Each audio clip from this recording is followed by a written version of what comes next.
public transit. And I see that you're suggesting that I should sit down, and it's Friday. I'll listen to you, Mr. Speaker, and I thank you for that.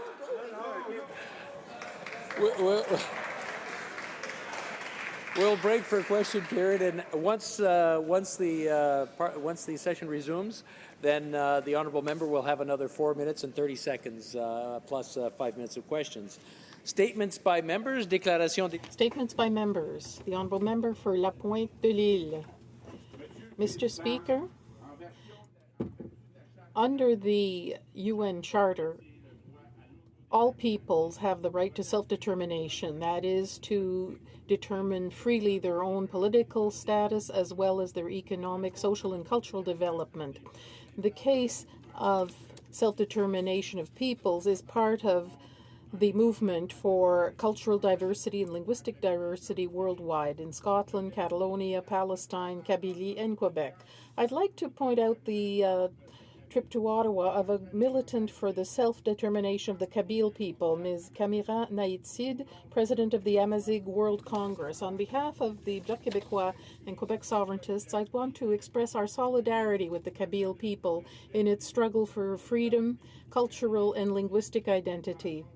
We think, like you do, that fair globalization and peace will not come out of domination, but respect between peoples. Long life to the free Kabylie. Lawrence. Bonjour, Monsieur le Président. Je me lève. Today, Mr. Speaker, I rise to celebrate the feast of the Italian Republic. Migrated to Canada in search of a new life, and here they have found one. Whether through our skill, intellect, music, food, and yes, our wine, Italian Canadians have contributed richly to the culture and prosperity of this great country. Here in this House, it is a privilege to follow in the footsteps of many Italian Canadians who came before me and to serve with colleagues now on both sides of the aisle who have Italian roots. I invite them and indeed all members to join us for Italian Day on the Hill on June 15th, when we will celebrate the heritage and values of the over 1.5 million members of the Italian Canadian community. Vive l'Italie et vive Canada! Bravo. The honourable member for Saskatoon, Grasswood. Thank you, Mr. Speaker. I'm pleased to rise today to tell you about the Saskatchewan Rush, a professional lacrosse team based in my city of Saskatoon. The Rush are members of the National Lacrosse League. The team relocated from Edmonton last year after capturing the championship.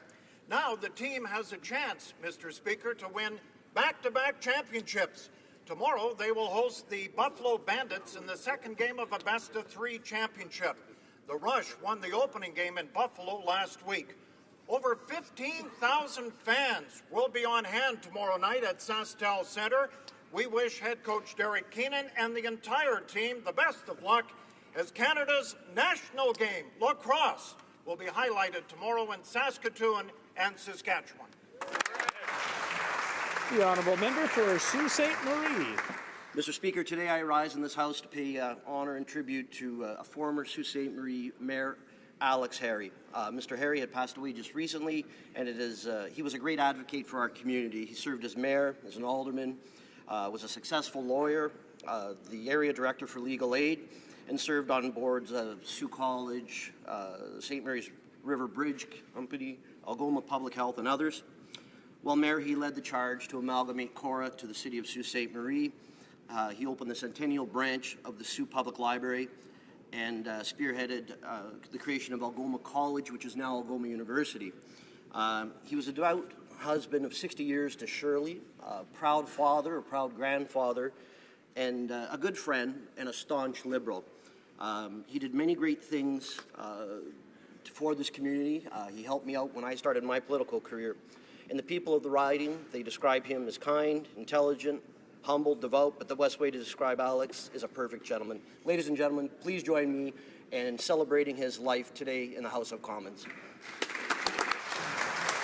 The honourable member for Saskatoon West. Mr. Speaker, it's a tremendous honour to be able to rise in the House today and recognize Ms. Maria Jane Linkletter, an elder, mentor, cultural leader, and residential school survivor living and teaching in Saskatoon West. Maria was born on Thunderchild First Nation, is proudly Plains Cree, and is unmatched in her capacity for generosity, kindness, and strength. On May 27th, Maria won the 2016 YWCA Women of Distinction Award for Community Building in Saskatoon and duly received a standing ovation. By almost any definition, Maria has raised and guided an entire community. Much of her life has been dedicated to child welfare, and she has personally cared for over 350 foster children, each time providing these children a safe and loving environment while encouraging pride in their cultural identity. As a testament to her character, her acceptance speech consisted of only 5 words: all women are winners. I encourage you to join me in congratulating Maria on this honor. Thank you very much. The honourable member for Canada Carleton. Mr. Speaker, I stand today to salute the wonderful career and contributions of Chris Phillips, who played his entire 19-year and 1,293-game career for the Ottawa Senators in my riding of Canada Carleton.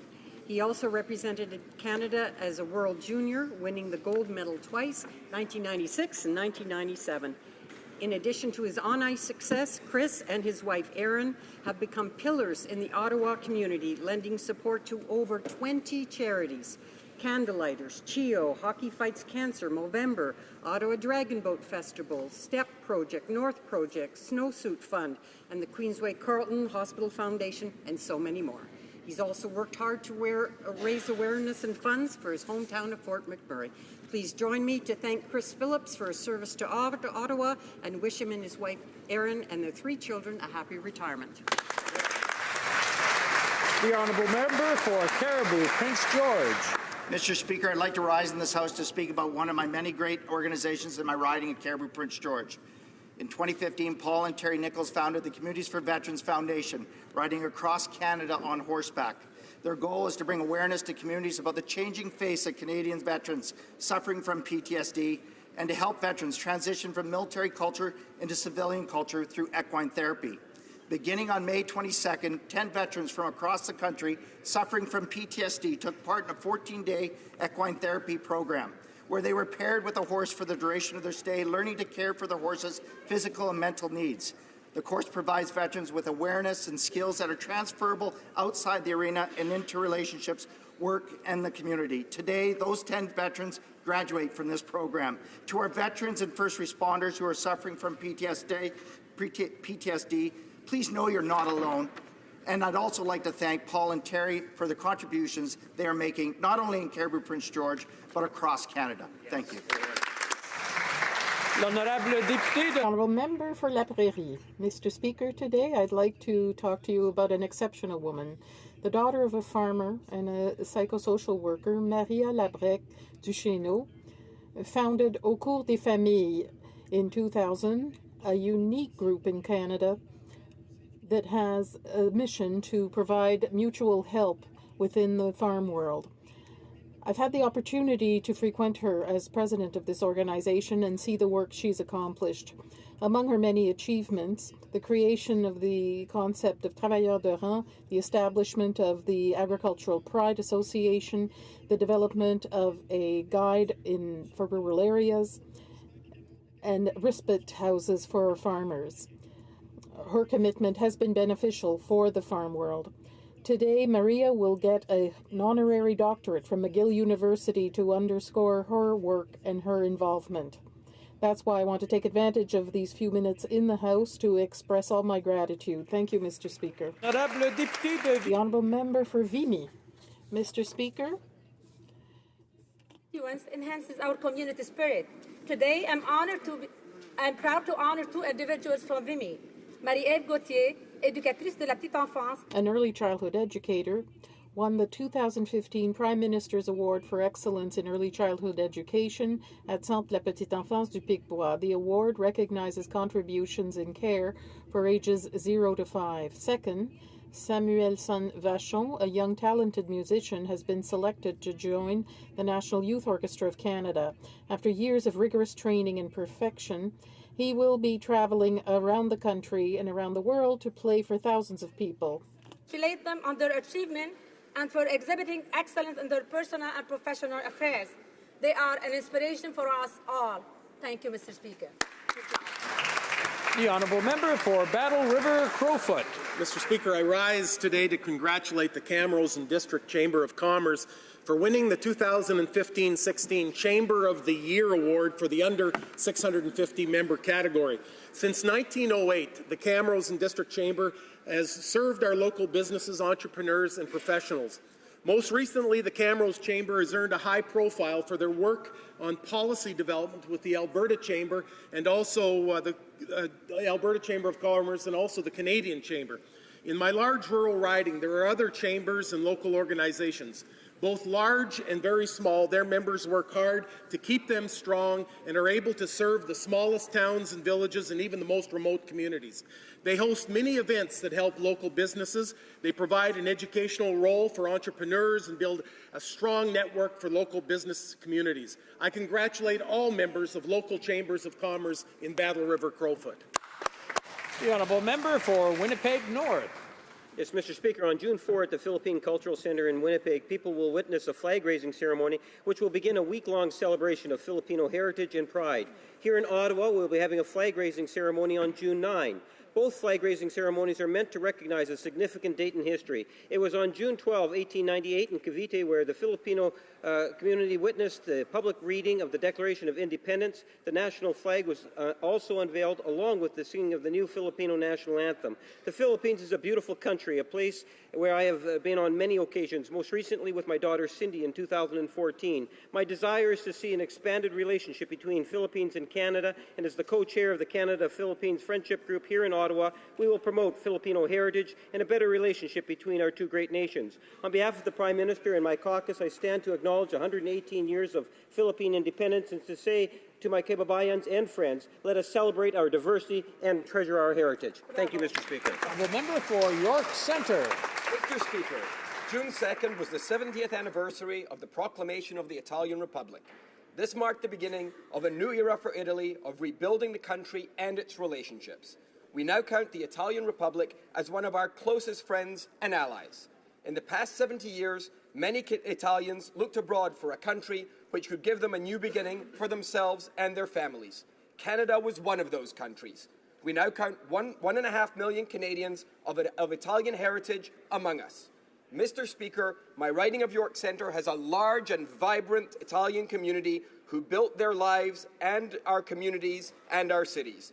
I am proud to represent a riding that serves as such a model of our diversity. Auguri alla Repubblica Italiana per questo anniversario e grazie alla comunità italo-canadese per il suo ruolo nella vita del Canada. The honourable member for Yorkton Melville. Mr. Speaker, our friends in Newfoundland and Labrador are suffering from the provincial Liberals' tax increase on gasoline. Rather than provide a plan to grow the economy, Newfoundland and Labrador's Liberal government has chosen to raise taxes. The old Liberal tax and spend approach only succeeds to lower the standard of living for hardworking Canadian families. This disappointing choice made by the Liberals in Newfoundland and Labrador should remind all Canadians that the low taxes we are benefiting from right now are not permanent and governments can always raise them. As a Conservative, I stand with my colleagues to keep taxes low for a better plan to grow our economy. The honourable member for Châteauguay-Lacolle. Mr. Speaker, as we are celebrating tourism in Canada, I'm delighted to invite all members to visit beautiful Châteauguay-Lacolle, a region hugging the south shore of Montreal and boasting many attractions. For example, we have the Circuit du Paysan, a route that meanders through the Montérégie that can be used by car or by bike to discover unique local products and architectural treasures. One can visit Saint-Cyprien-Napierville, the birthplace of the mythical strongman Louis Cyr. There is also the Fiesta des Cultures de Saint-Rémy, a cultural exchange that notes the presence of our foreign workers to make us discover Latin America through history, gastronomy, and art. Least, Ile Saint-Bernard and Châteauguay offers terrific eco-friendly activities such as discovery cruises and a nature interpretation center. I'm looking forward to seeing one and all in Châteauguay-Lacolle. Thank you, Mr. Speaker. The honourable member for Skeena-Bulkley Valley. Thank you, Mr. Speaker. Sunday is World Environment Day, a day we celebrate in over 100 countries every year on June 5th to raise awareness about the positive steps we can take to protect our planet. Comme à tous les jours, les néo-démocrates. Like every day, New Democrats are committed to making sure that Canada is a positive example for the struggle against climate change and is committed to restoring environmental protection that was voided by the Conservatives. Not enough from this new government that moves us beyond the Conservatives' weak climate change targets and the protections for our lakes, rivers, and fish and wildlife habitat that the Conservatives tore to shreds. On cette journée, nous célébrons aussi. On this day, we're also celebrating Canada's positive transition to a greener and cleaner economy. Democrats call on the government to take action to repair the damage done and to get to work setting the course for a positive and prosperous future. On behalf of Canada's New Democrats, I want to wish the House and all Canadians a happy World Environment Day. Bonne journée mondiale de l'environnement. Happy World Environment Day. For Fort McMurray, Cold Lake. Mr. Speaker, I will be forever grateful for the incredible support and compassion of the Canadian people. I can only begin to express how thankful I am to all the firefighters, emergency responders, and everyone involved in making our city safe. To all those Canadians who have generously given to the Red Cross, and to my colleagues here today who have continued to offer their generous support, I thank you. Mr. Speaker, in the coming weeks and months, residents of Fort McMurray will be returning to their homes where they will begin to pick up the pieces and rebuild from this tragedy. Business owners and residents alike already hit hard by the low oil prices will need assistance from the federal government. We understand that no one will work harder or do a better job at rebuilding Fort McMurray than those people who call it home. Contractors and construction companies in Fort McMurray that were hit hardest by the downturn must be on the front lines of rebuilding our city. Just as Fort McMurray will come together to rebuild, this House has come together and put aside its political differences and rallied behind my city. And I'd like to wish my wife a happy birthday, and thank you, Mr. Speaker. The honourable member for Ajax.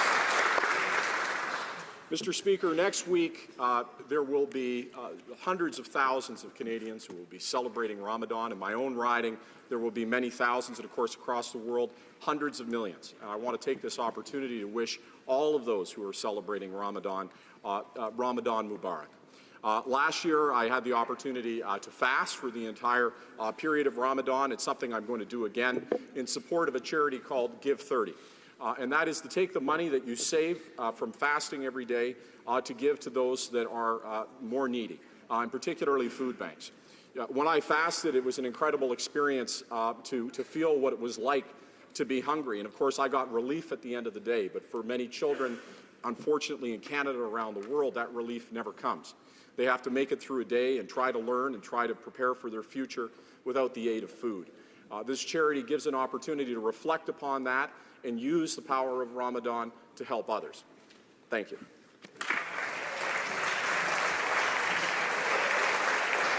Oral questions, question orale. The honourable member for Battle River, Crowfoot. Mr. Speaker, yesterday the Liberals finally showed Canadians how they really plan to decide on a new electoral process. And it's the same old Liberal way, behind closed doors. In typical Liberal fashion, they cooked up a deal that leaves Canadians on the outside looking in. Canadians do not want the future of their democracy decided by secret deals and party insiders. When will they open the doors to Canadians and agree to hold a national referendum? The Honourable Parliamentary Secretary to the Minister of Democratic Institutions. Well, Mr. Speaker, yesterday we showed exactly how Parliament can work together by reaching across and finding common ground. The reality is we reached out as well to the Conservative Party, asked them if we could make this unanimous. I still hold out that hope, particularly when I read a tweet that they sent on May the 12th that says to the NDP, this is one issue we could agree on with respect to the motion that was put forward yesterday. So I'm confused. If they agreed with it on May 12th, if they thought it was a good idea on May 12th, if they thought this was a productive process, why are they not working with us now, Mr. Speaker? The honourable member for Battle River, Crowfoot. Well, Mr. Speaker, Canadians overwhelmingly agree that we need a national referendum. In fact, almost 14 million Canadians, 3/4 of eligible voters, voted in the last national referendum, the Charlottetown Accord, in 1992. To equal those numbers, 40,000 Canadians would have to show up in town halls all across this country in every constituency in Canada. Why is the minister denying Canadians, the average Canadians, that right to vote in a referendum? The Honourable Parliamentary Secretary to the Minister of Democratic Institutions. Speaker, in the last Parliament, we saw exactly how we don't want to deal with an issue like electoral reform. We saw the Conservatives bring forward an election act that didn't consult Canadians at all. In fact, it didn't even consult Elections Canada. They accepted no amendments. They did refuse to work with other parties. What you saw yesterday is a new approach, reaching across the aisle and saying, let's find middle ground, giving up a majority even when we have one, saying that we have to compromise to ensure that we improve our electoral system and make it stronger for Canadians. That recognizes that more than 60% of Canadians voted to have a new electoral system in the last election. The Honourable Member for Battle River Crowfoot. Mr. Speaker, why don't Liberals trust average Canadians? Mr. Speaker, Canada has the strongest democracy in the world. An overwhelming majority of Canadians believe that something as important, as vital, as the way that we elect our members of Parliament, something that we've done over the last 150 years quite well, by the way, should be decided in a national referendum. Why are the Liberals more committed to backroom deals, to secret deals, than to giving Canadians a voice through a national referendum? The Honourable Parliamentary Secretary to the Minister of Democratic Institutions. Categorize reaching out to every single party and asking what their ideas were and try to find unanimity as a backroom deal. The reality is they had every opportunity in this process to move amendments yesterday. Did they move a single amendment? No. They had every opportunity today to talk about how they could improve this committee process to engage Canadians. Did they take that opportunity? No. We gave an opportunity in the motion, in the amendment we moved, for them to discuss these issues. The forum is there in the committee. If they want to discuss how to engage and get the support of Canadians, participate in the process, help improve our democracy. The Honourable Member for Richmond, Arthabaska. Mr. Speaker, yesterday Canadians got quite a surprise with the Liberal NDP coalition. Imagine the Prime Minister saying referendums block change. What a lack of respect for Canadians. And the NDP is in cahoots with them. Canadians are intelligent. Any self-respecting democracy would let its people decide such a fundamental issue by referendum. Mr. Speaker, can the minister confirm that a referendum will follow her consultations? The Parliamentary Secretary to the Minister of Democratic Institutions. Était une surprise, certainement. It was a surprise, of course. It was a surprise that all parties in the House of Commons can work together and find consent, mutual consent, and consensus, rather, and we hope the Conservative Party will work with us to try to find a way to improve our electoral system. This is a huge opportunity for Canada. It's time to get down to work.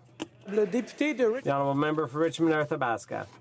Mr. Speaker, I don't understand the Prime Minister's stubborn opposition to a referendum. Yesterday, his own minister left the door open a crack to a referendum. The day before, the member for Mount Royal said he wasn't against a referendum.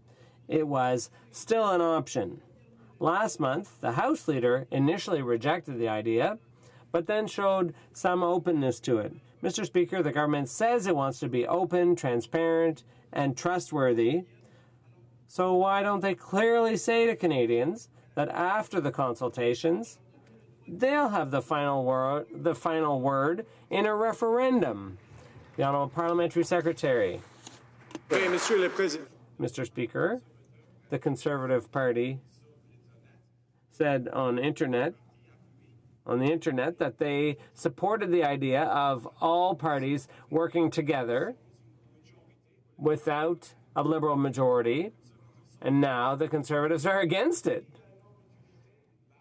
there's an opportunity here, and I hope the Conservative Party will work with us to discuss issues like this on the committee to improve our electoral system. The honourable member for Hochelaga. Mr. Speaker, the Transport Minister just tasked his department with accelerating the withdrawal of the DOT 111 tanker cars. What a coincidence, because the Transport Committee is in Lac-Mégantic aujourd'hui. It sure smacks of seat of the pants. It's not very serious. The minister's been in his position for 7 months and only today decided to start thinking about it, and yet the TSB sounded the alarm a long time ago. Can the minister cut the spin and finally tell us when the DOT 111s will be taken offline? The Honourable Parliamentary Secretary. Mr. Speaker, the government recognizes the importance of ensuring rail safety, and that's why we're investing $53 million to improve rail safety and the transportation of dangerous goods. This year, we'll be spending $10.9 million on updating over 400 level crossings in the country. That's a positive development in the improvement of rail safety. The honourable member for Hochelaga. When he was in Lac-Mégantic, the minister gave them a geography lesson, but refused to respond to their concerns. Resident summarized by saying, I thought it was a charm offensive to try to calm residents, and I think it was off mark. The demands of the residents of Lac-Mégantic are simple. Could the minister finally listen to them and commit to repairing existing rail and funding a bypass? The Honourable Parliamentary Secretary to the Minister of Infrastructure. Thank you, Mr. Speaker. As I said, the government acknowledges the importance of improving rail safety, and indeed, the minister visited Lac-Mégantic. He listened to the residents and continues to listen to those who experienced that disaster, and our thoughts are with them. And we would mention once again that the committee is there today to listen. One thing is clear, rail safety is essential to us. Or Skeena, Bulkley Valley. Thank you, Mr. Speaker. I smile only because only Conservatives could call a proposal we made in public 4 months ago in a debate that we had in the floor of the House of Commons a backroom deal. But look, after 8 months of political impasse and a discredited process from the government, New Democrats were proud to put forward a motion to engage all parties in Parliament to create a process that is fair for the millions of Canadians that we represent. Now that the logjam has been cleared, what is the government going to do to ensure that all Canadians, that all MPs have the resources and tools available so that all Canadians can participate in this historic process? Before going on to the parliamentary secretary, my ears are getting older, and all this chatter back and forth really makes it difficult for me to hear. So I would ask everyone to respect the process and let the one person who has the floor speak. Thank you. The Honourable Parliamentary Secretary to Democratic Institutions. Thank you, Mr. Speaker. And I want to thank the member opposite, not just for the motion, but for the collaborative spirit with which he's been operating on this file. It's my hope that that will pervade this entire process. Because if we're going to change our electoral system, if we're going to ensure that Canadians have a better way to express their democratic will, then it's going to take everyone in this House working together. In terms of how we move forward from this point, I'm glad that the motion has a clear date for where that committee is going to be set. So it will be a maximum of 10 days after it's approved. The committee does need to be resourced so it can travel across the country. We need to support every MP to have town halls in all 338 ridings. The Honourable Member for Skeena, Bulkley Valley. Mr. Speaker, after decades of fighting for a more equal voting process, civil society groups are keen to mobilize Canadians for change. We have created together an historic opportunity to engage millions of Canadians who have been turned off and tuned out of our politics. What specific tools? We're looking for specific tools that MPs can use, and that will the government create with us to reach out to young people, Aboriginal Canadians, people living in poverty, to finally open the door to all Canadians. Thank you. The Honourable Parliamentary Secretary to Minister of certainly we Democratic want to work Institutions. with not only the member opposite, with all members in this House to ensure that all Canadians are included in this process, particularly those who've traditionally been disenfranchised. That, of course, will mean travel and going directly to talk with these groups. It will mean using innovative digital means to ensure that Canadians can engage, particularly when they're remote or where that connection physically is otherwise difficult for them. And I think the spirit that Parliament shows is incredibly important. And this I turn to all members of the House, and specifically to the Conservative Party, to say that there's an opportunity to take the issues they have, the concerns they have, to focus them through the committee process. We've opened that door. Work with us, and let's improve our democracy. Before I go to the next question, I just want to thank the honourable members. That was really much easier for me to hear. The honourable member for Lanark, Frontenac, Kingston. I think they all fell silent in anticipation of my question, Mr. Speaker. The Prime Minister, Mr. Speaker, favours a ranked ballot and always has. And what a surprise, his government has turned around and hired an activist for ranked ballots to advocate on behalf of ranked ballots. This is all before any committee process. Well, so the message is very clear. The fix is in, as it has always been, for the Liberals' preferred system. But Canadians are sending a message back.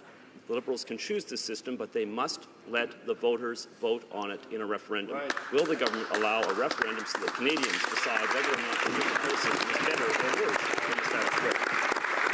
The Honorary Parliamentary Secretary to the Minister of Democratic Institutions. Well, Mr. Speaker, I listened to the member opposite say not very long ago, maybe a couple of weeks ago, that there was no way the Liberals would change their position. They're intransigent. They're forcing through a committee we don't agree with. There's a better proposal that we support from the NDP. Why can't they work with that proposal? And, of course, we did that. We talked to the member. We said, let's try to find unanimity. And now they don't support that. So I don't know. Their position on this, their refusal to work with us, I'm confused by it.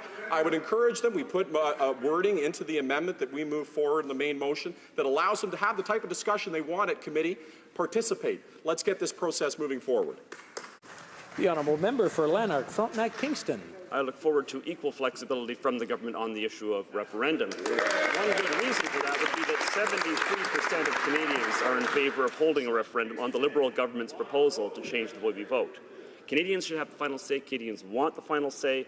But the government seems to have predetermined that it wants a particular proposal, ranked ballots. It's already hired a specialist to communicate in favour of ranked ballots. Why doesn't the Prime Minister abandon that path and let Canadians decide in a referendum on what is the appropriate method for allowing us to have elections in the future? The Honourable Parliamentary Secretary. The member opposite himself has said that first past the post isn't the best system. The member himself from the Conservative Party, the critic, has said that we can do better. And so what I would suggest is let's get to the work of making a better system, of creating a system that works better for Canadians. And then, if he feels that that process of working together and having consensus isn't good enough, then let's talk about the ways that we can engage Canadians further. But to give up on the process before it began, to not even have a dialogue on how to improve our democracy, Mr. Speaker, I don't accept that. Let's get to work. Let's be positive. The honourable member for Lethbridge. Thank you, Mr. Speaker. Mr. Speaker, regardless of the backroom deal that has been conjured up between the NDP and the Liberals, the facts are still straight on this. There's absolutely no the Liberals are not bound by the decision being made by this committee. The Cabinet will go ahead and decide on the system that it prefers. And at the end of the day, the Liberals still have a majority of members on this committee. And so Canadians understand that their interests are not served by this committee's formation, and they would like to have a voice on this matter. Will the members opposite agree to hold a referendum? The Honourable Parliamentary Secretary to the Minister of Democratic Institutions. Mr. Speaker, the committee hasn't even met yet. So to say that the committee isn't working effectively, I think, is a little premature. The reality is we don't have a majority on that committee that the opposition parties do, and it's going to require, for anything to happen in that committee, the consent and work of the House. I did see closed room deals, where I did see Canadians excluded, was unfortunately on the Unfair Elections Act or in the In-N-Out scandal or on the prorogation of Parliament. We saw a decade of Canadians being locked out of our democratic process. We don't want to continue that, Mr. Speaker. We've turned over a new leaf that includes working with other parties, including the Conservative Party. The honourable member for Lethbridge. Mr. Speaker, the minister likes to talk about using social media, but perhaps she's unaware that only 20% of Canadians have access to Twitter. Meanwhile, 68% of all eligible voters showed up in the last election. And historically on referenda, even more individuals come out to vote. And so a referendum will allow millions more Canadians to participate in this process than the minister's flawed initiative. Will the minister opposite give Canadians a say? Will the minister hold a referendum? Yes or no? Yeah. The Honourable Parliamentary Secretary.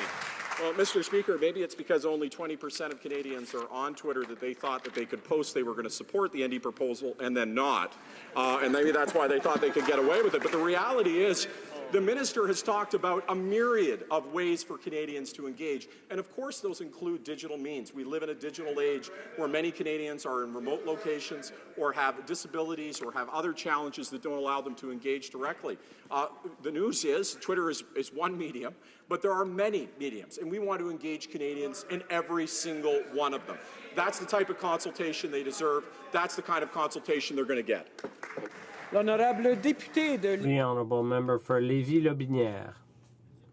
Mr. Speaker, the Minister of Democratic Institutions' electoral reform is just a scheme to manipulate Canadians. Why doesn't this Liberal government trust the 26 million Canadians on the voters list and let them say how they feel about it in a referendum?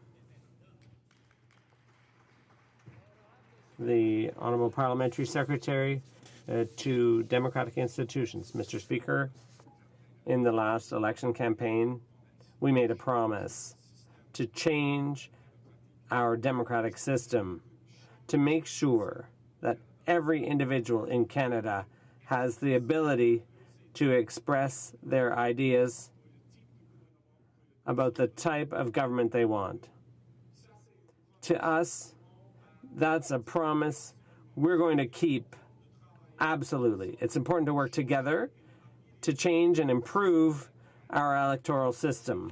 Now, a member for Lévis-Lobinière.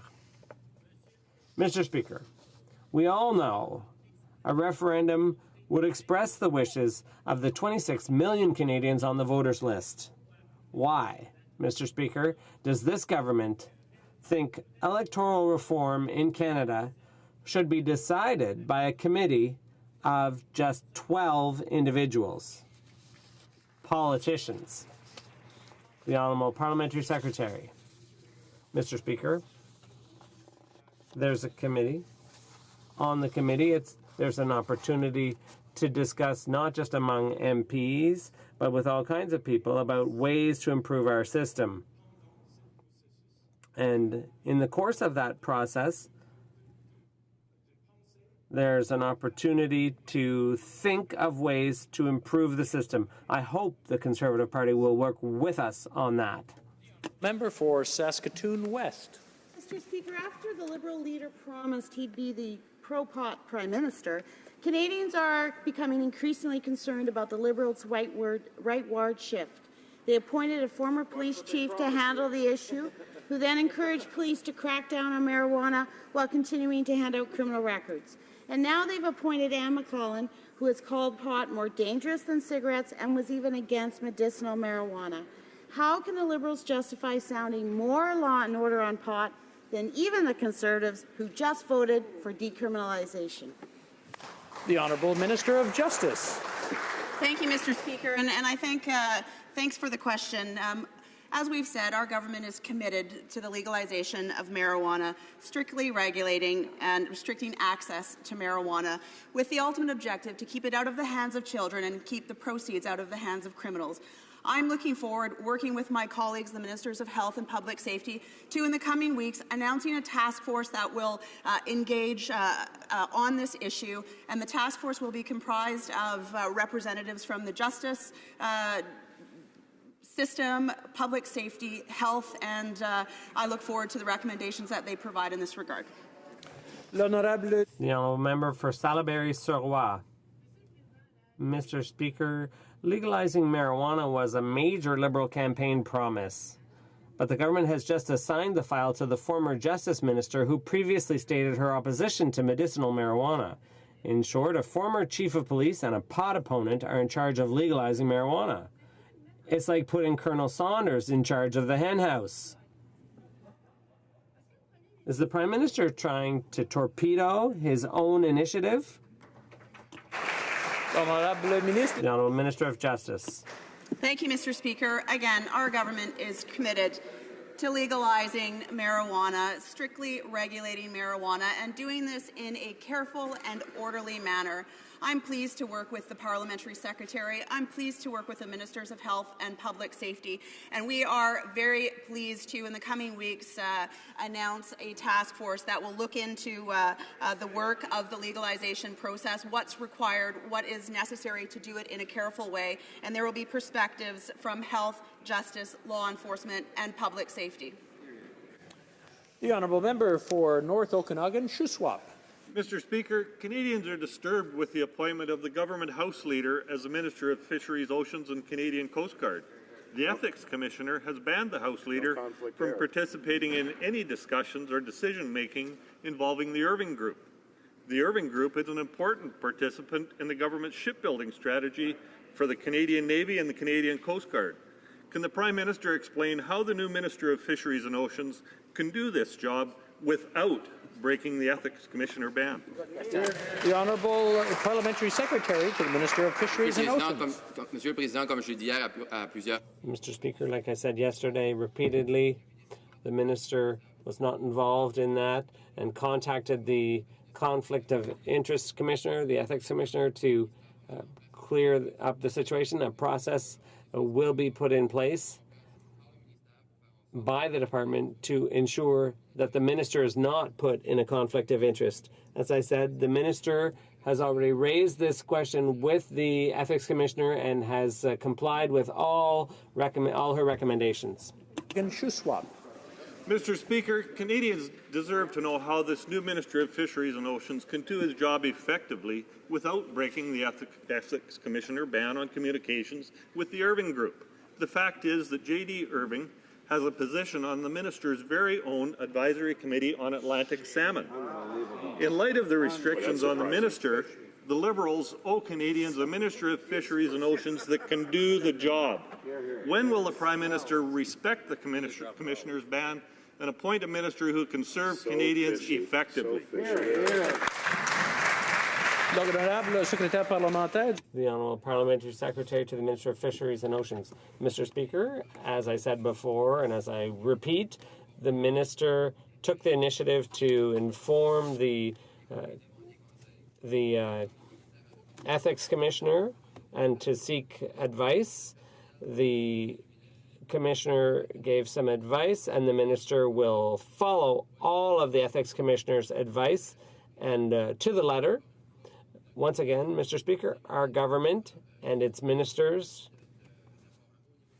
will uphold a high standard, and that is what the minister will be doing in fulfilling his mandate. Thank you.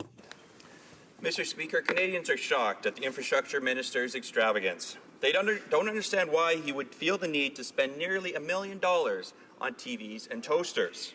While the Edmonton minister was busy spending on his vain new offices, Liberals couldn't bring themselves to support Edmontonians looking for extended EI benefits. How can the minister justify so much money on himself when thousands of Albertans are struggling?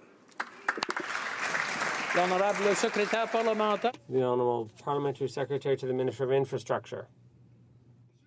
Mr. Speaker, I explained yesterday that before 2015, there was no minister, there was no deputy minister, and there was no office space dedicated to staff. Given the importance of this file, this government has arranged office space for the minister, the deputy minister, and for staff, for the whole team, and we followed all Treasury Board's guidelines in doing so and will continue to do so, Mr. Speaker. Riverbend. Mr. Speaker, when I furnished my office, I took the opportunity to save money by outfitting it with furniture used from previous MPs. I currently have a TV from the 1990s, a file cabinet that has been used for generations, and clocks that remind me of my elementary school. My office is able to perform its functions without exorbitant spending. Why did the Edmonton Minister of Infrastructure need to spend almost $1 million on brand new TVs, file cabinets, and clocks to do his job? The Honourable Parliamentary Secretary. Are also very old, Mr. Speaker. Je l'ai dit et je le répète. I've said it before and I'll repeat. There was no department. They had to create office space for the minister and the deputy minister. And why? Because we're putting forward a $120 billion infrastructure plan, the biggest ever in Canadian history. That is investing in infrastructure. That's investing in the future of our country. Member for Essex. Mr. Speaker, a new report is warning that the TPP will make our growing trade deficit with Asia even worse. It will hurt employment, kill growth in manufacturing and high tech, and damage our ability to diversify the Canadian economy. To make matters worse, the Canadian Nurses Association warned us at committee this week that it could even block us from ever implementing pharmacare. The evidence is clear. So will the minister finally stand up, put the interests of Canadians ahead of corporate rights, and reject the damaging TPP trade deal? The Honourable Parliamentary Secretary to the Minister of International Trade. Thank you, Mr. Speaker. I thank the honourable member for her question and for her work on the committee. We are aware of the more recent report. I was in committee this week when the nurses presented. So this is all information, Mr. Speaker, that we are taking in, and it will form part of the basis upon which we make our final decision whether or not to ratify the TPP. That's what we promised Canadians, Mr. Speaker. That is what we are doing through consultations, through gathering of information, through creating our own base of information, and that's going to form the basis for a good decision. The Honourable Member for Abitibi, Témiscamingue. Mr. Speaker, for months the Liberals have been telling us that they support the Canada Health Act, but they're sure not working hard to make sure it's applied. The community clinic in Pointe-Saint-Charles recently filed a class action against the Government of Quebec and 3 private clinics for ancillary fees that were charged. And yet, according to the Canada Health Act, well, ancillary fees are illegal. So will the government finally end illegal fees that are being billed to Quebecers who use their healthcare system? The Honourable Parliamentary Secretary to the Minister of Health. Thank you, Mr. Speaker. I'd like to thank the honourable member for her question. Mr. Speaker, we fully support the principles of Canada Health Act, which are meant to ensure that all Canadians have reasonable access to medically necessary physician and hospital services based on need and not their ability to pay. And we're committed to working with our partners to strengthen our publicly funded universal healthcare system while at the same time upholding the principles of Canada Health Act. Thank you, Mr. Speaker. Bravo. The Honourable Member for Brampton East. Thank you, Mr. Speaker. Mr. Speaker, Salim Al-Daradi has spent almost 2 years in jail in the United Arab Emirates before being acquitted of all charges on May 30th. He has since had to face additional obstacles, including not being immediately released from jail and facing a travel ban. We can all understand his family's eagerness to put this ordeal behind them and continue with their life. Will the government please update this House on the efforts to bring Salim Al-Daradi home? Thank you, Mr. Speaker. The Honourable Parliamentary Secretary to the Minister of International Affairs. Mr. Speaker, I want to thank my friend for Brampton East for his championing of the interests of Canadians abroad. I'm happy to report that Salim Al-Daradi is on his way home. I thank his courageous family, his legal team, and our consular officials who worked tirelessly in getting him home. I also want to thank our Prime Minister, our Minister of Foreign Affairs, and my colleagues, members of this House, for raising his issue. Mr. Speaker, on behalf of the Government of Canada and all members of this House, I want to say to Mr. Al-Daradi, we look forward to welcoming you home. The Honourable Member for Lakeland. Mr. Speaker, junior exploration companies play a major role in Canada's mining sector. They need the predictability of a longer-term extension of the mineral exploration tax credit to finance their operations. It's critical to supporting our mining sector and to keeping investment in Canada. The 375,000 Canadians who work in the mining sector need certainty.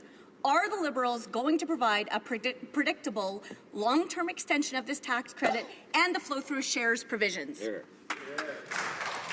The Honourable Minister of Finance. Mr. Speaker, I'd like to thank the member for her question and recognize that the mining sector has been under significant stress with changes in the global economy. We did take measures in Budget 2016 to extend this situation to help the mining sector, and we do remain focused on how we can work to ensure that our economy is successful so that this sector of our economy can indeed be successful. Additionally, we will be working on long-term opportunities for infrastructure and innovation that we hope will also help these companies to be more successful in the future. Thank you, Mr. Speaker. The Honourable Member for Prince George, Peace River, Northern Rockies. Thank you, Mr. Speaker. While the Liberals dither on its decision on Pacific Northwest LNG, communities in my riding suffer the consequences. In an area that once had a jobless rate so low it couldn't be reported, we now have the highest unemployment rate in British Columbia. This week, BC Premier Christy Clark has publicly questioned why the continued dithering. Mr. Speaker, this project has gone through a rigorous environmental assessment process already.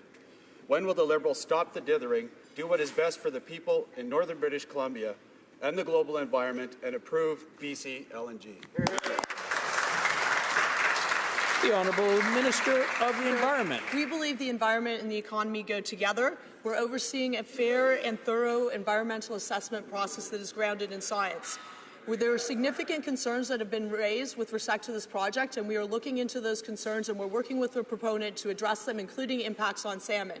We have said once we receive the necessary information, we will make a decision within 90 days. We look forward to working together to making this happen. The Honourable Member for Caribou, Prince George. So hang in there. That's what we're hearing. Mr. Speaker, the 100-day deadline is fast approaching on the Liberals' promise to have a new softwood lumber deal. Yet the only thing we know from the past 100 days is we still don't have an agreement. Small producers don't have a voice. There's more uncertainty in an already volatile industry. Unfair tariffs and lawsuits for our small forestry producers are on the way. There will be job losses for the hundreds of thousands of Canadians employed by the forestry sector. Why are the Liberals failing to stand up for Canadians and doing nothing to bring home a new softwood lumber agreement? The Honourable Parliamentary Secretary to the Minister of International Trade. On the contrary, Mr. Speaker, we are doing a great deal to make sure that we get a good deal for Canada as regards softwood lumber. The government obviously recognizes the importance of the forestry industry to Canada. We understand the various dimensions and nuances of the industry across the country, province to province, big and small producers. Officials from the USTR have met with our team in Ottawa last week, and they will meet again. The Minister has spoken to her counterpart, USTR Rep. Michael Froman. We've had meetings and contacts at the ambassadorial level. Mr. Speaker, we're going to get a deal done, and a good deal. The Honourable Member for Kamloops, Thompson Caribou. Mr. Speaker, the Liberals are a lot of talk, but they're no action. Friendship centres provide vital services to urban First Nations, including counselling and suicide prevention support programs. Our House of Commons Committee was told yesterday that promised base funding is delayed, facing layer after layer of new Liberal red tape. 2 months, no money, laying off staff, and shrinking necessary programs. What's the holdup? Why is funding for vital, life-changing, life-saving programs been delayed? The Honourable Parliamentary Secretary to the Government House Leader. Yes, thank you, Mr. Speaker. What we can be very clear on is that this government has made a sincere, genuine commitment to establishing a relationship with our Indigenous people. We recognize, Mr. Speaker, that there are many things in which the government needs to be able to look at, and one of the issues before us is in regards to our young people, and the friendship centres do play a significant role. I appreciate the question from the member. The Honourable Member for Kootenay, Columbia. Mr. Speaker, last week, UNESCO's World Heritage Committee called on Canada to better protect Newfoundland's Gros Morne National Park from industrial development if it is going to keep its World Heritage Site designation. They recommended a buffer zone, including for oil and gas. Despite government claims there are existing protections, we have routinely seen adjacent industrial activity impact the ecological integrity of our parks. Gros Morne is a unique area, a place Canada should be proudly protecting on behalf of Canadians and the global community. Will the government now agree to put a buffer zone in place? The Honourable Minister of the Environment. Thank you, Mr. Speaker. We believe in the ecological integrity of our national parks. We are committed to maintaining the ecological integrity of our national parks. That applies to all parks, including Grossmoor National Park. We look forward to working together with the member opposite to ensure that we do maintain the ecological integrity. The Honourable Member for Vancouver Kingsway. Mr. Speaker, the crisis in affordable housing in Vancouver has reached the boiling point. Young people can't afford to buy or rent a home in the city they grew up in, and they're being forced to leave. Employers can't attract and retain employees. With the average house price now well over $2 million, middle-class families are priced out of the market altogether. Now, Liberals promised to address this crisis, but so far they've done absolutely nothing. Where is the government's plan to make housing more affordable in Vancouver? The Honourable Minister of Finance. Mr. Speaker, I'd like to start by saying that, in fact, the idea that we have done absolutely nothing is not correct. There's a number of things that we have done. Within 1 month of coming into office, we changed the rules around down payments for people on homes at the higher end, and that would impact, in particular, pockets of risk in the housing market in Toronto and Vancouver. In our budget, we put money into our budget to examine the impact of foreign buyers into the Canadian housing market. Mr. Speaker, we recognize that this is a critically important issue. I want to thank the member for bringing it up. We remain focused on the housing market because we know how important housing is to Canadian families, for whom, for most, it's the most important asset they own. The Honourable Member for Flamborough-Glanbrook. Mr. Speaker, for decades, the Baha'i community has been the most persecuted peoples in Iran, but in the past few weeks, the ruling mullahs have orchestrated an increasingly hostile and systematic attack on Baha'i Iranians. The situation is surely grim for the Baha'i. The eyes of the world are on Iran, and much of the international community is speaking out and putting the appropriate pressure on Iran. Why have the Liberals been so silent in denouncing the latest wave of hatred? Why aren't they speaking out and pressuring the Iranian regime to stop the attack on the Baha'i people? The Honourable Parliamentary Secretary to the Minister of Foreign Affairs. Thank you, Mr. Speaker. We've repeated our commitment to re-engage with Iran in a step-by-step and cautious manner. Canada's severing of ties with Iran had no positive consequences for anyone, not for Canadians, not for the people of Iran, not for our allies like Israel, and not for global security. It was fortunate, for instance, at the end of the 1970s that we had a Canadian embassy in Tehran when it was time to help U.S. hostages. Our allies are also re-engaging with Iran, most recently a European Union delegation. The Conservatives seem to want Canada to stand alone, which helps no one. Thank you. The Honourable Member for Sherwood Parks, Fort Saskatchewan. Thank you, Mr. Speaker. And the situation facing China's religious minorities is not improving either. Tibetan Buddhists engaged in a peaceful struggle for autonomy within the framework of the Chinese Constitution are denied many of their basic human rights. Many Uyghur Muslims will likely be denied the right to fast during Ramadan this year. Falun Gong practitioners and Christians also face denial of their basic rights. Were any of these specific issues raised during the foreign minister's visit to Canada? The Honourable Parliamentary Secretary. Thank you very much, Mr. Speaker. We believe that engaging with China in a comprehensive way is the best option. We have regular high-level interactions with China on a range of issues that allow us to continue to be frank and honest on conversations such as human rights and freedom of the press. Canada consistently raises human rights concerns with the Chinese government, as the Minister of Foreign Affairs did this week with the Chinese Foreign Minister. The Honourable Member for Cypress Hills Grasslands. Well, Mr. Speaker, the Chinese government has its way with this Liberal government. It tells our Prime Minister when he can meet with them. It berates Canadians while the Foreign Affairs Minister stands meekly off to the side. Right. Mr. Speaker, if the Liberals want to stand up for Canadians, they could start with Kevin and Julia Garrett. After almost 2 years of being threatened, harassed, and living under phony charges, it's time for them to be freed. When will the Liberals tell the Chinese government to quit playing games with the lives of Kevin and Julia Garrett and bring them home? Hear, hear. Honorary Parliamentary Secretary to the Minister of Foreign Affairs. Mr. Speaker, our government is very concerned about the well-being of the Garrett family. I encourage the honourable members not to play politics with issues of concerns of Canadians who are stuck abroad. Our government continues to raise this issue at the highest levels with the Chinese officials, and we will persist and we will not stop until the Garretts return home. I just want to remind the honourable members that we're really doing well up until that question, so if you could just kind of keep it down a bit. The honourable member for Charleswood St. James, Assiniboia Headingley. Mr. Speaker, Budget 2016 contained the most innovative development of social policy in a generation, the Canada Child Benefit. With checks set to start flowing to hardworking Canadian families next month, the Parliamentary Budget Officer has completed an independent review of our benefit. Would the Minister of Finance please share with this House the results of that review? Good question. The Honourable Minister of Finance. Mr. Speaker, I'd like to thank the member from Charleswood St. James, Assiniboia Headingley for his question. And I'd like to start as well by recognizing the important work that the Parliamentary Budget Office does. We were so pleased to see that their report confirmed that millions of Canadians will be helped through the Canada Child Benefit, which was implemented in Budget 2016. They've said that's the case. We know that 300,000 children will be lifted out of poverty.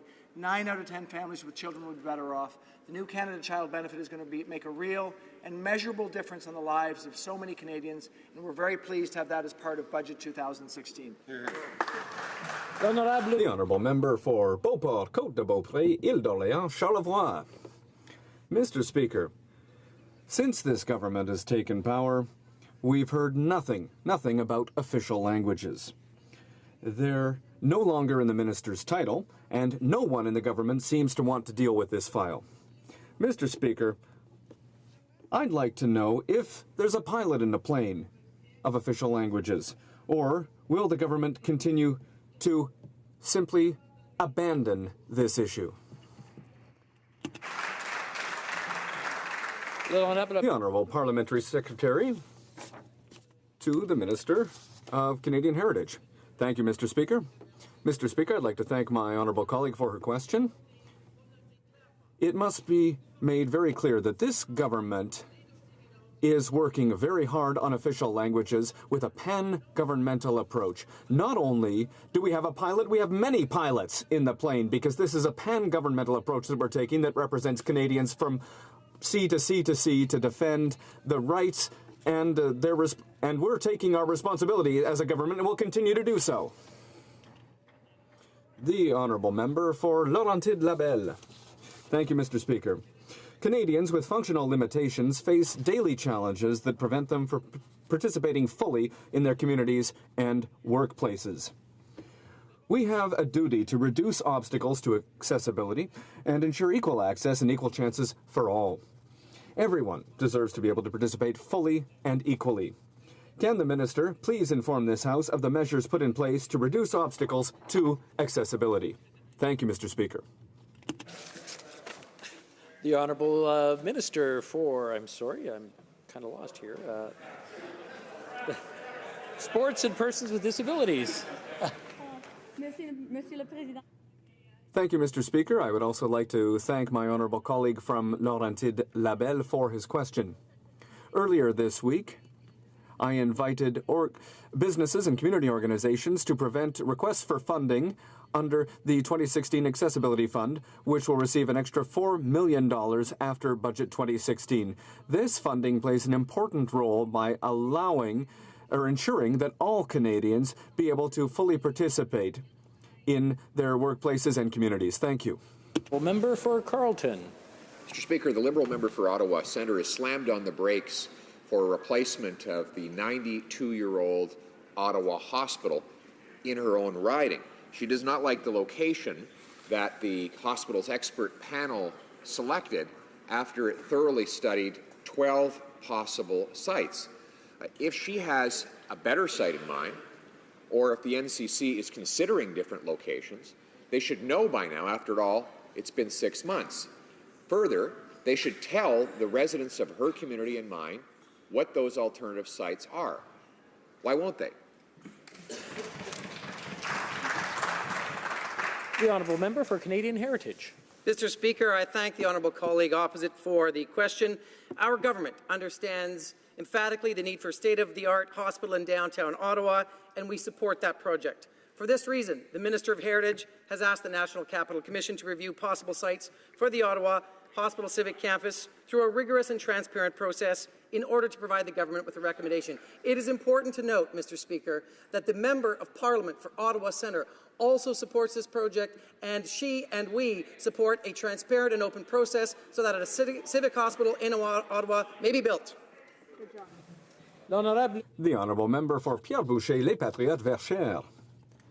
Mr. Speaker, our constituents have been worried since Lac Mégantic. In the recent campaign, Sécurité Ferroviaire Rive-Sud launched a petition to end oil-by-rail transport between Saint-Lambert and Sorel until the railway is moved.